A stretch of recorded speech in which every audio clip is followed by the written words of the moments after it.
আসসালামু আলাইকুম ভিউয়ার্স, আজকে ইয়াসমিনা কুকিং চ্যানেল থেকে নিয়ে এসেছি পাস্তা। বাচ্চাদের টিফিনেও আপনারা দিতে পারেন বা বাড়িতে সন্ধ্যার টিফিন হিসাবে আপনারা খেতে পারেন।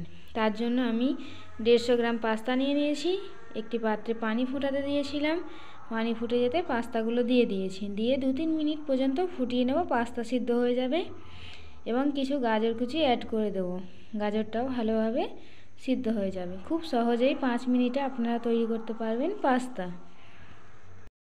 তো বন্ধুরা, পাস্তাগুলি আমার সিদ্ধ হয়ে গিয়েছে। এরকম একটি ছাঁকনিতে আপনারা ছেঁকে নিতে পারেন বা আপনারা আপনাদের মতন ছেঁকে নেবেন। আমি একটি কাঁটা চামচ দিয়ে দেখিয়ে দিচ্ছি কত সুন্দরভাবে সিদ্ধ হয়েছে। এবারে একটি পাত্রে পাস্তাগুলো ধুয়ে রেখে দিয়েছি। একটি ডিম নিয়েছি, কড়াইতে তেল গরম করতে দিয়েছি। ডিমটাতে লবণ দিয়ে আমি ঝুরি ভাজার মতো ভেজে নেব।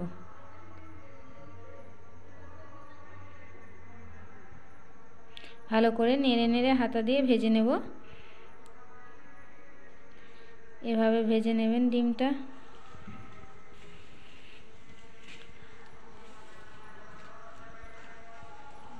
ডিমটা ভেজে একটি বাটিতে তুলে রেখেছি। এবারে কড়াইতে তেল দিয়ে দেবো। ছোট বাটির 1 বাটি তেল দিয়ে দেবো। পরিমাণ মতো আপনারা দেবেন, পাস্তার পরিমাণ অনুযায়ী। দিয়ে তেলটি গরম হয়ে গেলে রসুন কুচি, পেঁয়াজ কুচি, টমেটো কুচি, ক্যাপসিকাম কুচি, লঙ্কা কুচি, এই উপকরণগুলো নিয়েছি আমি। প্রথমে রসুন কুচি দিয়ে দেব। দিয়ে ভালোভাবে নাড়িয়ে নেব। হালকা রং এসে যাবে। এভাবে 1 মিনিট নাড়ানোর পর পেঁয়াজ কুচিগুলো দিয়ে দেব।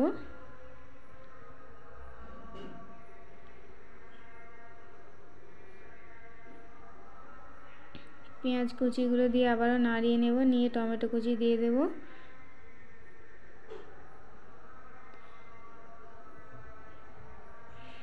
দিয়ে ক্যাপসিকাম কুচিও অ্যাড করে দেব 2-3 মিনিট নাড়ার পর।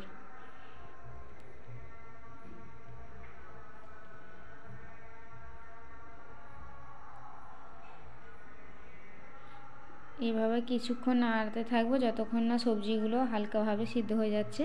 এবারে অল্প পরিমাণ লঙ্কার গুঁড়ো দেবো। আপনারা আপনাদের স্বাদ মতো দিতে পারেন। চিলি ফ্লেক্সও ব্যবহার করতে পারেন। আমি 2টো কাঁচা লঙ্কা কুচি দিয়ে দেব। আপনারা ঝালের পরিমাণটা আপনাদের স্বাদ অনুযায়ী নেবেন। এবং জিরা গুঁড়ো দিয়ে দেবো অল্প পরিমাণ।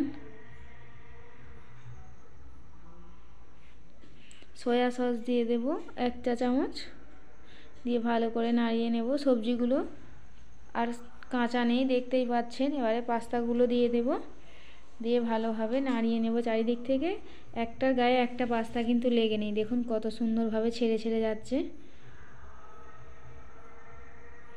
এভাবে ভালো করে হাতা দিয়ে নাড়িয়ে নেবেন। এবারে ছোট বাটির 1 বাটি টমেটো সস দিয়ে দেব। আপনারা চাইলে চিলি সসও দিতে পারেন, রেড চিলি সস।